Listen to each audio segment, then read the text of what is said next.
అసలు ఇద్దరు ఉన్నారా లేక ఒక్కడే ఉన్నాడా? ఉంటే ఇంతకీ వాడెవడు? రుద్రనా భద్రనా? మొత్తానికి ఇదేదో చాలా పెద్ద ప్లాన్ లా ఉంది డాక్టర్. జానకి, ఇదేదో చాలా డేంజర్ లా ఉంది. అవును డాక్టర్, చాలా డేంజర్. ఈ విషయాన్ని తేల్చకపోతే నా ఫ్యామిలీ డేంజర్ లో పడుతుంది.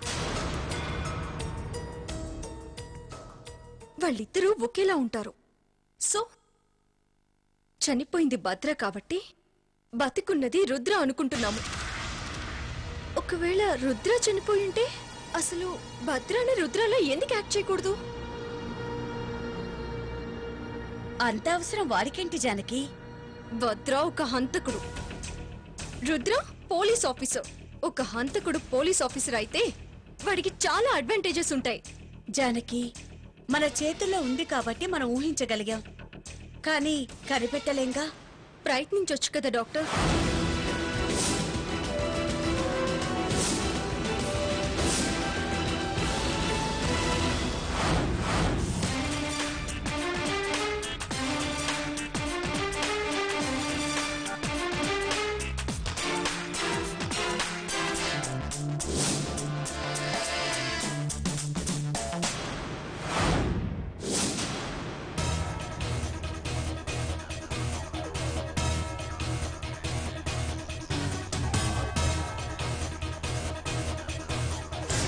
ఏంటత్తయ్య గారు అంత విచిత్రంగా చూస్తున్నారు? దీన్ని ఇంట్లోకి ఎందుకు రానిచ్చారని చూస్తున్నారా, లేక మళ్ళీ ఎలా గెంటేయాలా అని ఆలోచిస్తున్నారా? నిన్ను గెంటేస్తే నాకేమొస్తుందే? ఏమొస్తుందో మీకే తెలియాలత్తయ్య. అందుకేగా లోపలికొచ్చే మార్గం చెప్పండి అంటే కుదరదు అన్నారు. అన్నానని ఆత్మహత్య చేసుకుంటావా? ఇంకేం చేయమంటారు అత్తయ్య? అలా గుమ్మం ముందు గబ్బిలల్లా వేలాడడం కన్నా చావడమే మేలు. అందుకే ఆ పని చేశాను. నోరు మూసుకోవే. ఆ సీఐ విషయంలో ఏదో తప్పు చేశావని కోపంతో ఏదో ఒక చిన్న మాట అన్నాను, అంతేకాని నీ మీద ద్వేషంతో కాదు. మొత్తానికి మీ అమ్మ వచ్చింది కాబట్టి సరిపోయింది. మా అమ్మ రావడమే కాదత్తయ్యా, ఈ విషయంలో నాకు ఫుల్ సపోర్ట్ చేస్తాను అంది. పోనీలే, అది నీ మంచిగా జరిగింది. ఇంట్లోకైతే వచ్చావు, వాడి మనసులోకి ఎప్పుడెళ్తావు? నేను ఎదురు పడితే మొహం తిప్పేసుకుంటున్నారు, మాట్లాడితే మొహం చిట్లించుకుంటున్నారు. ఇలాంటప్పుడు ఏదో ఒక ప్లాన్ వేయాల్సిందే. ఇదిగో, ఇంకా ప్లాన్ లేసావనుకో ఈసారి నిన్నెవ్వరూ కాపాడలేరు.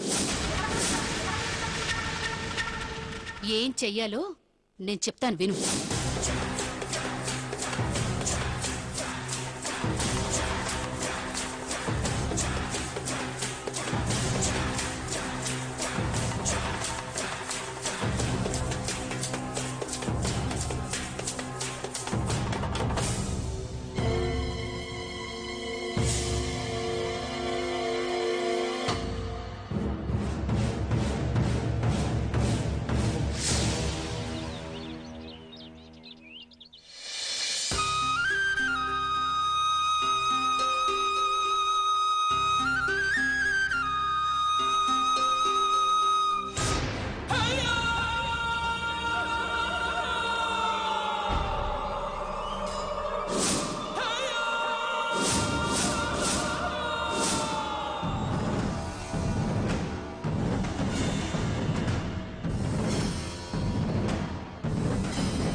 ఆగండి.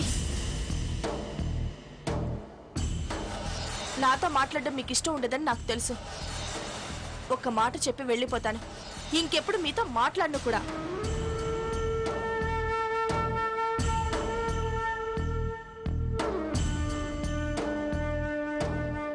నేను చాలా తప్పులు చేశాను, అవన్నీ మీకోసమే అని తెలుసు. ఇంకెప్పుడు అలాంటి తప్పులు చేయను.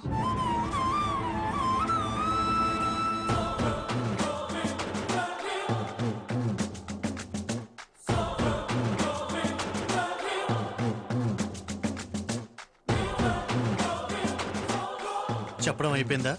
ఇంకొక ప్రశ్న అడుగుతాను. చందు మంచివాడని ఇప్పుడు నమ్ముతున్నారా? నమ్ముతున్నాను. ఆ విషయాన్ని నేను ఎప్పుడూ నమ్మానండి. ఎంతసేపు జానకిని ఇక్కడ నుంచి పంపించడానికి ప్లాన్ వేస్తున్నాను అనుకున్నారే తప్ప జానకిని తన భర్తతో పంపించడానికి ప్లాన్ వేస్తున్నానని ఎందుకు అనుకోలేదు?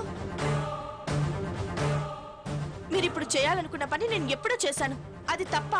మనం చేసేది మంచి పని అయినప్పుడు అది అందరికీ చెప్పే చేయొచ్చు. కుట్రలు కుతంత్రాలు అవసరం లేదు. నేనప్పుడు ఈ విషయం చెప్తే ఎవరైనా నమ్మేవాళ్ళ? ఇప్పుడు చందు మంచివాడని మీకు తెలుసు కాబట్టి మీరు నమ్ముతున్నారు. అప్పుడు జానకిని పంపించడానికి చేసిన అదే పని కుట్ర అనుకున్నారుగా. నేను జానకిని చందుని కలపడానికే చేశానండి. నా తాళి మీద ఒట్టేసి చెప్తున్నాను. కాకపోతే అందులో చిన్న స్వార్థం ఏంటంటే అప్పుడు మనం కలుస్తాం కదా.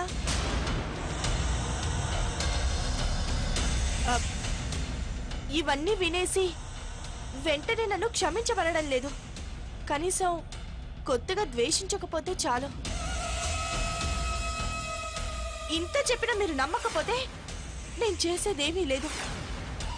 మీరే జానకిని చందుని కలుపుతానన్నారుగా. అప్పటి వరకు మిమ్మల్ని నేను ఏ విధంగానూ విసిగించను. మీకు నచ్చని ఎవరితోనూ స్నేహం చేయను. అంతా మీరు చెప్పినట్టే చేస్తాను. మీ మనసు కరిగినప్పుడే నన్ను క్షమించండి చాలు.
భద్రనేనా అని తెలుసుకోవడం ఎలా?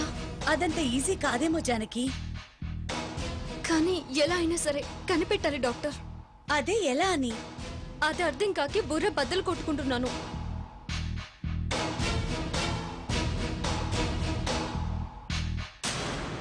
ఎస్ డాక్టర్, అర్జెంటుగా మనకు అడ్రస్ ప్రూఫ్ లేని సిమ్ కార్డ్ కావాలి. అది కష్టమైనా మనీ ఉంటే నిమిషాల్లో సంపాదించొచ్చు.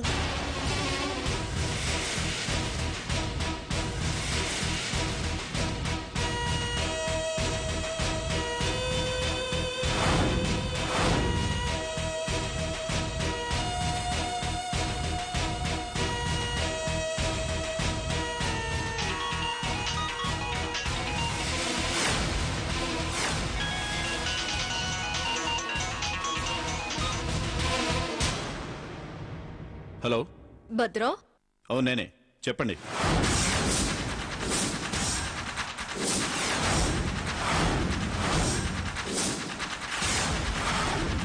హలో హలో హలో ఎవరు మాట్లాడేది?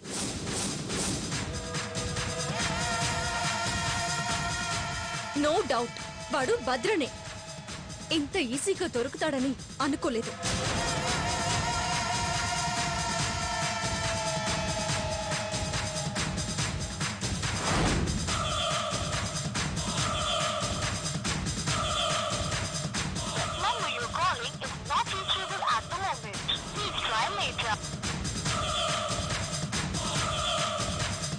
మీరు కాల్ చేస్తున్న ఈ నెంబర్కు చేరుకోవడం ప్రస్తుతం వీలు కావట్లేదు.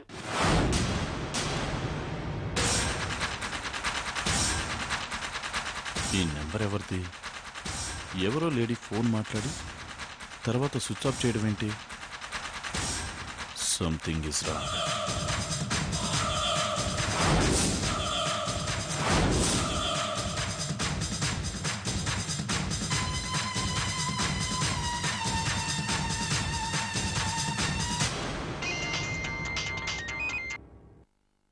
చెప్పు సిఐ. చందు, నా నెంబర్ నువ్వెవరికైనా ఇచ్చావా? లేదే. ఏ?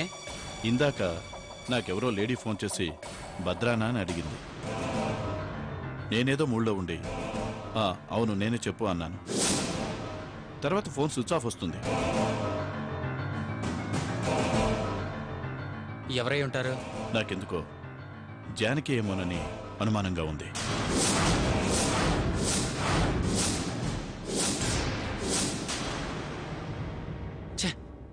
తనకి నీ మీద డౌట్ వచ్చిందంటే ఇంకేమైనా ఉందా? అందుకే చందు, మనం చాలా జాగ్రత్తగా ఉండాలి. జానకి నాకు ఫోన్ చేసిందంటే ఆ విషయం నువ్వు తెలుసుకోగలవని నేను నీకు ఫోన్ చేశాను. అర్థమైంది భద్ర. ఈ విషయం ఇక్కడ నాకు వదిలే, నేను చూసుకుంటానా. నువ్వు మళ్ళీ ఇలాంటి ఫూలిష్ పనులేం చేయకు. ఓకే చందు.